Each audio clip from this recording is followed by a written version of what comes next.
seated straddle leg lift.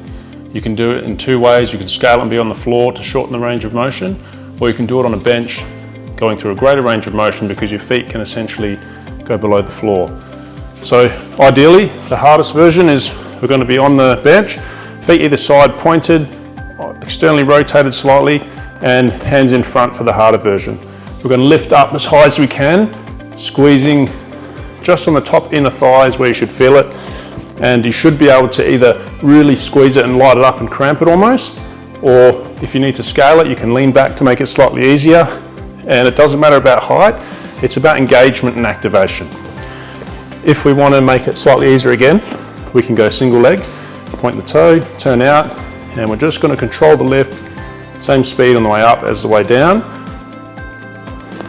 If we need to scale it even further, we can actually go onto the floor, and we can either do two legs on the floor, or we can do lean back and do two, or we can do one.